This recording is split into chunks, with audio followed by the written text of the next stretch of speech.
Kasako Media, tunaangazia maisha, tunaandika kesho.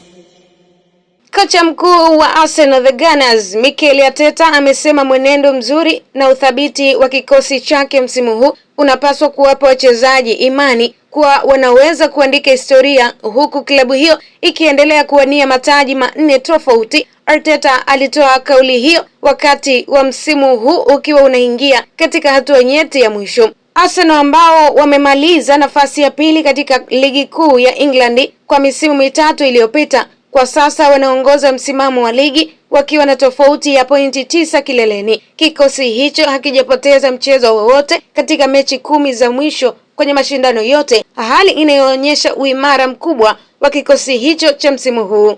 Mbali na mafanikio hayo ya ligi, Arsenal pia wanaongoza kundi lao katika ligi ya mabingwa Ulaya. Baada ya kushinda mechi zote 9, wamefuzu raundi ya 4 ya kombe la FA na walipata ushindi wa mabao 3-2 dhidi ya Chelsea katika mechi ya kwanza ya nusu fainali ya kombe la Carabao. Arteta alisema mfululizo huo mzuri umejenga imani na morali kubwa ndani ya timu. Alisema kwamba tunajenga mwendelezo mzuri na imani kutokana na kiwango cha uchezaji na uthabiti tulioonyesha katika michezo 32 msimu huu, alisema Mikel Arteta kabla ya mchezo wa ligi kuu dhidi ya Nottingham Forest. Aliongeza kuwa ushindi walioupata Stamford Bridge ni ushahidi kuwa timu ina uwezo wa kushindana kwenye viwango vya juu, ingawa alisisitiza kuwa bado kuna safari ndefu mbele. Akiwazungumzia wapinzani wao Nottingham Forest, Arteta aliwatahadharisha wachezaji wake kutowabeza licha ya kuwa nafasi ya 17 kwenye msimamo wa ligi.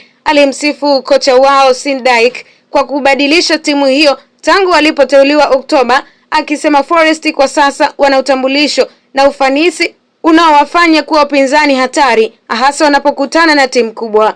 Kwa taarifa zaidi za kimichezo na burudani, usiache kutufuatilia kwenye mitandao ya kijamii, Instagram, Facebook, Twitter. Tufollow kama Kasako Media kwenye YouTube channel yetu. Usisahau kusubscribe, like, share na kucomment. Kasako Media. Kasako Media, tunaangazia maisha, tunaandika kesho.